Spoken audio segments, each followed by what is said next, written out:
Bollywood silver screen presenting Veronica. ये कहानी एक सच्ची घटना पर आधारित है। कहानी शुरू होती है 15 जून सन 1991 को, जहां हमें पुलिस की बहुत सारी गाड़ियां दिखाई जाती है जो एक घर की तरफ बढ़ती चली जा रही हैं। अब ये सब के सब उस घर के अंदर पहुंच जाते हैं जहां से किसी लड़की ने कॉल किया था कि उसके भाई एंटोनिटो की जान खतरे में है, कोई उसे लेने के लिए आ रहा है। अब पुलिस देखती है कि उनके सामने एक लड़की है जो जोर जोर से चिल्ला रही है। यहाँ से कहानी जाती है फ्लैशबैक में, यानी कि 3 दिन पहले, जहाँ वो लड़की जो चिल्ला रही थी जिसका नाम वेरोनिका है। ये लड़की 15 साल की है जो अपने 3 सिबलिंग्स के साथ और अपनी मॉम के साथ रहती है। दरअसल उसके पिता की मृत्यु हो चुकी है, इसीलिए उसकी मॉम को बार में लंबे वक्त तक काम करना पड़ता है ताकि वो अपने परिवार को पाल सके। अब क्योंकि वेरोनिका की मॉम जॉब करती है, इसीलिए वेरोनिका के छोटे भाई बहनों की जिम्मेदारी उसके ऊपर होती है। वही उन सब का ध्यान रखती है। वेरोनिका जब स्कूल जाती है तो उसकी टीचर बताती है कि आज सूर्य ग्रहण है और पुराने जमाने में सूर्य ग्रहण के दिन लोग बुरी शक्तियों को बुलाते थे, जिसके लिए वो लोगों को मारा करते थे। अब क्योंकि आज सूर्य ग्रहण है, इसीलिए सब के सब बच्चे रूफटॉप यानी कि स्कूल की छत पर सूर्य ग्रहण देखने के लिए जाते हैं। लेकिन वेरोनिका अपनी 2 दोस्तों के साथ स्कूल के बेसमेंट पे जाती है। इनके पास वीजा बोर्ड होता है। वीजा बोर्ड से आत्माओं को अपनी दुनिया में बुलाया जा सकता है और वेरोनिका अपने पिता की आत्मा को, जो कि अब इस दुनिया में नहीं रहे, और उसकी दोस्त अपने बॉयफ्रेंड की आत्मा को, जिसकी मृत्यु मोटरसाइकिल एक्सीडेंट में हो गई थी, यहाँ पर बुलाना चाहते हैं। ये तीनों के तीनों वीजा बोर्ड के ऊपर एक गिलास के कप को रखते हैं और उस कप के ऊपर अपनी उंगलियां रखते हैं।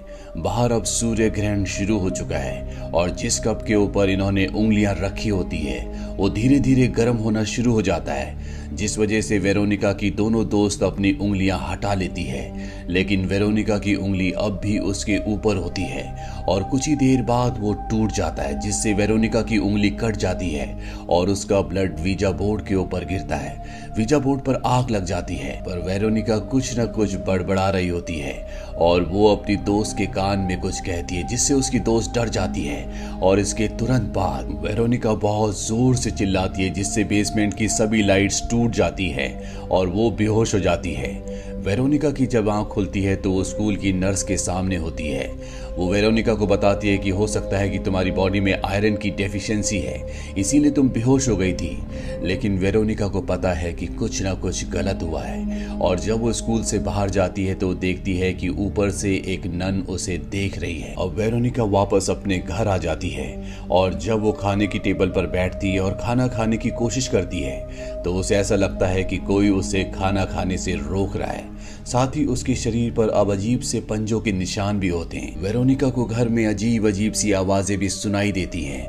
वेरोनिका को कुछ समझ नहीं आता कि ये क्या हो रहा है और एक दिन जब वो अपने छोटे भाई एंटोनिटो को नहला रही होती है तभी उसे बाहर से कुछ आवाज आती है और जब वो बाहर ड्राइंग रूम में जाती है तो देखती है कि शैंडलियर अपने आप ही जल बुझ रहा है। पर इससे पहले कि वो कुछ समझ पाती, दरवाजा बंद हो जाता है। वो किसी तरह से दरवाजा खोलकर वापस अपने भाई के पास आती है जो बाथटब में बैठा होता है। लेकिन बाथटब का पानी अब बहुत ज्यादा गर्म है, जिससे एंटोनिटो को बहुत तकलीफ हो रही होती है। वो एंटोनिटो को बाथटब से बाहर निकालती है और देखती है कि उसके शरीर में गर्म पानी की वजह से रैशेज हो गए हैं। वो अपने भाई से माफी मांगती है पर उसका भाई कहता है कि इसमें तुम्हारी कोई गलती नहीं है। इसके बाद वेरोनिका अपने कमरे में सोने के लिए चली जाती है और तभी हमें उसके कमरे में एक साए को दिखाया जाता है जो वेरोनिका को देख रहा होता है। अब जब वेरोनिका अगले दिन स्कूल जाती है तो वो अपनी दोनों दोस्तों से बात करने की कोशिश करती है, लेकिन उसकी दोस्त उससे बात नहीं करती और वहां से चली जाती है। वेरोनिका जानना चाहती है कि उसके साथ बेसमेंट में क्या हुआ था, इसीलिए वो बेसमेंट में जाती है जहां पर पहले से वो नन होती है जो एक दिन पहले उसे ऊपर से देख रही थी। और हमें पता चलता है कि ये नन ब्लाइंड है। स्कूल में इस नन को डेथ सिस्टर के नाम से जाना जाता है और वो वेरोनिका को बताती है कि तुम्हारे शरीर पर किसी डार्क स्पिरिट ने अपना कब्जा कर लिया है, ये बहुत ही खतरनाक होता है। और इसके बाद नन उसके शरीर से उस बुरी शक्ति को, उस बुरी स्पिरिट को निकालने की कोशिश करती है, पर वो ऐसा करने में पूरी तरह से फेल हो जाती है। वो वेरोनिका को कहती कि जो तुमने शुरू किया है वो तुम्हें खत्म करना होगा। दरअसल जब भी कोई वीजा बोर्ड से किसी आत्मा को इंसानों की दुनिया में बुलाता है तो उसे वापस भेजने के लिए प्रोसेस को पूरा करना पड़ता है और आखिरी में गुड बाय भी कहना पड़ता है, तभी वो आत्मा वापस जाती है, नहीं तो वो इसी दुनिया में रह जाती है। और वेरोनिका और उसके दोस्तों ने इस प्रोसेस को पूरा नहीं किया था, क्योंकि ना तो वेरोनिका और उसके दोस्तों को इस बात का पता था और वैसे भी वेरोनिका पहले ही बेहोश हो गई थी। नानू से कहती कि तुम्हें अपने भाई बहनों का ध्यान रखना होगा। ये सुनने के बाद वेरोनिका को अपने भाई और बहनों की चिंता हो जाती है। वो घर आकर हर जगह पवित्र निशानों को ड्रॉ करके लगा देती है ताकि वो बुरी शक्ति से अपने भाई बहनों को बचा सके। उसी रात को जब वो चादर सुखा रही होती है तो वो देखती है कि सामने के घर पर एक परछाई है। वो डरकर भागकर अपने भाई के कमरे में जाती है, जहां पर उसे दीवार पर वो काला साया दिखता है जो उसे पहले देख रहा था। वो साया अपना हाथ बढ़ाता है और वेरोनिका ने जितने भी पवित्र निशानों के चिन्ह यहाँ पर लगाए थे उन सब को जला देता है और इसके बाद वो उसके भाई पर भी हमला करता है। वेरोनिका डर कर अपने भाई को उठाती है और उसका भाई कहता है कि तुमने ही मुझ पर हमला किया था। वेरोनिका इस घटना से बुरी तरह से डर जाती है, इसीलिए वो तय करती है कि वो अपने भाई बहनों को अपने साथ ही सुलाएगी।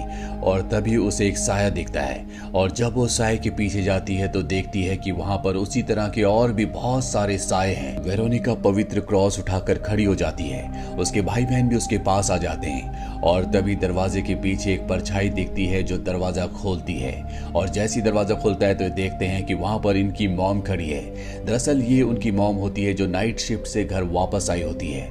वो वेरोनिका को ऐसा करने से डांटती है। वो कहती है कि तुम ऐसा करने से अपने भाई बहनों को डरा दोगी।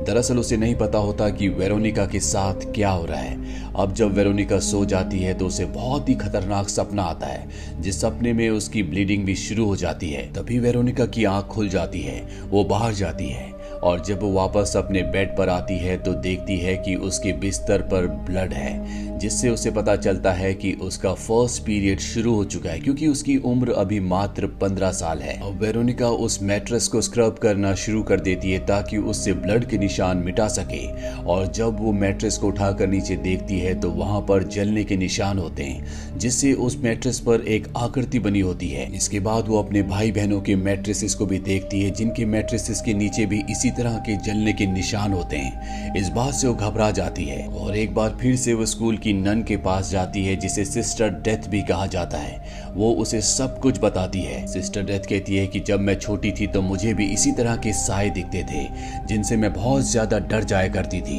इसीलिए मैंने अपनी आंखें फोड़ दी, लेकिन उसका कोई फायदा नहीं हुआ क्योंकि मैं उन्हें आज भी देख सकती हूँ। और अगर तुम उस बुरी स्पिरिट से अपने आप को और अपने परिवार को बचाना चाहती हो तो एक बार फिर से तुम्हें वीजा बोर्ड से दूसरी दुनिया का दरवाजा खोलना होगा और वो काम पूरा करना होगा जो पिछली बार तुमने अधूरा छोड़ दिया। तुम्हें इस बार स्पिरिट को गुड बाय कहना होगा, जिससे वो अपनी दुनिया में चली जाएगी। और अब वेरोनिका को समझ में आ जाता है कि किस तरह से वो उस बुरी स्पिरिट से अपने आप को और अपने परिवार को बचा सकती है। इसीलिए वो उस पार्टी में जाती है जहां पर उसकी वो दोनों दोस्त होती है, जिनके साथ उसने पिछली बार वीजा बोर्ड से दूसरी दुनिया का रास्ता खोला था। वो उनसे मदद मांगती है, लेकिन वो उसके साथ अब इस काम में नहीं आना चाहती। और तभी वो लड़की जिसके कान में वेरोनिका ने कुछ कहा था, वो बताती है कि तुमने कहा था कि मैं 5 दिनों में मर जाऊंगी। अब वेरोनिका वहां से वापस अपने घर आ जाती है और वो किसी भी कीमत पर उस बुरी स्पिरिट से छुटकारा पाना चाहती है, अपने परिवार को बचाना चाहती है। इसीलिए वो तय करती है कि इस बार वो अपनी फ्रेंड्स के बदले अपनी सिस्टर्स को वीजा बोर्ड के सामने बैठाएगी और उसे एक्टिव करने के बाद वो उस बुरी स्पिरिट को गुड बाय कहेगी, जिससे वो हमेशा के लिए यहाँ से चली जाएगी। वो अपने छोटे भाई एंटोनिटो को किताब में पवित्र सिंबल दिखाती है और कहती है कि इसे घर की दीवारों पर बना दो। एंटोनिटो उस पेज को पलट देता है। दरअसल ये उससे उसी बुरी स्पिरिट ने करवाया होता है जो इनके घर पर है। और एंटोनिटो पवित्र सिंबल बनाने की बजाय दूसरे सिंबल को बना देता है, जिससे कि बुरी शक्तियां घर की तरफ अट्रैक्ट होंगी। अब वेरोनिका को दिखाया जाता है जो एक बार फिर से वीजा बोर्ड को जोड़ती है, जो पिछली बार फट गया था। उसके ऊपर कांच के गिलास को रखती है और अपनी सिस्टर्स को आमने सामने बिठाती है। ये तीनों की तीनों गिलास के ऊपर अपनी उंगलियां रखते हैं, जिस तरह से इन्होंने पिछली बार रखी थी।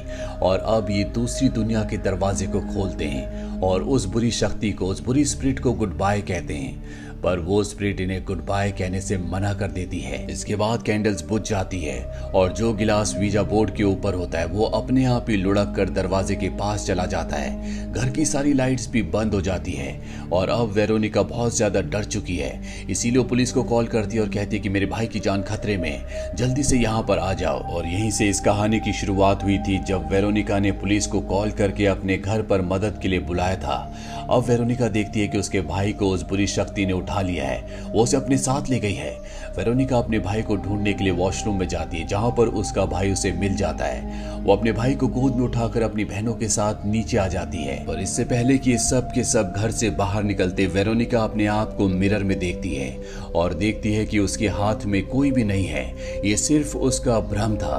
ये देखकर वो डर जाती है क्योंकि उसका भाई अब भी घर के अंदर है, इसीलिए वेरोनिका को एक बार फिर से घर के अंदर जाना पड़ता है। और जब वो अंदर जा रही होती है तो सभी चीजें गिरना शुरू हो जाती है। वेरोनिका एक क्लोसेट में पहुंच जाती है जहां पर उसका भाई छुपा हुआ होता है। वेरोनिका उसे अपने साथ चलने को कहती है लेकिन वो साफ साफ मना कर देता है। वो कहता है कि मैं तुम्हारे साथ नहीं जाऊंगा। और तभी वेरोनिका अपने आप को टूटे हुए शीशे में देखती है।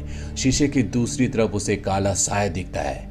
वेरोनिका को समझ में आ जाता है कि इसी साय ने, इसी बुरी स्पिरिट ने उसके शरीर पर कब्जा किया है और आज तक उसके घर में जो भी घटनाएं हुई है, जितनी बार भी उसके भाई बहनों पर, उसके परिवार पर हमला हुआ है, वो खुद उसी ने किया है। उसका दिल, दिमाग, शरीर उस बुरी आत्मा के कब्जे में है, इसीलिए कभी उसे इस बात का पता नहीं चला, पर अब वो इस बात को जान चुकी है। इसीलिए वो जानती है कि जब तक वो खुद को नहीं मारेगी तब तक उसके परिवार को इस बुरी स्पिरिट से छुटकारा नहीं मिलेगा। इसीलिए वो अपने आप को मारने की कोशिश करती है लेकिन वो स्पिरिट उसे रोक लेती है और हवा में उठाकर उसे टॉर्चर करना शुरू करती है। और ठीक इसी वक्त पुलिस वाले यहाँ पर आ जाते हैं। वो वेरोनिका की ऐसी हालत देखकर घबरा जाते हैं क्योंकि वो हवा में उड़ रही होती है, वो तड़प रही होती है और अगले पल वो नीचे गिर जाती है। इसके बाद वेरोनिका को एम्बुलेंस से हॉस्पिटल ले जाया जाता है। वहीं घर में डिटेक्टिव को दिखाया जाता है जो यहाँ पर इन्वेस्टिगेशन कर रहा होता है और तभी वेरोनिका की फोटो में अपने आप ही आग लग जाती है। ठीक उसी पल उसे कॉल आता और बताया जाता है कि वेरोनिका की मृत्यु हो गई है। डिटेक्टिव को इस बारे में कुछ भी समझ नहीं आता। अगले 5 सालों तक उसे समझ नहीं आता कि किस तरह से वो इस केस को एक्सप्लेन करे और 5 सालों बाद वो वेरोनिका की केस की फाइल में लिखता है कि ये एक पैरानॉर्मल एक्टिविटी का केस था। इसके बाद इस केस को बंद कर दिया जाता है और उसी केस की फाइल के आधार पर इस फिल्म को बनाया गया है। तो ये थी एक सच्ची कहानी फिल्म वेरोनिका की। ये फिल्म ईयर 2017 में रिलीज हुई थी। IMDb पर इसकी रेटिंग है 6.2। उम्मीद करते हैं कि ये कहानी आपको पसंद आई होगी।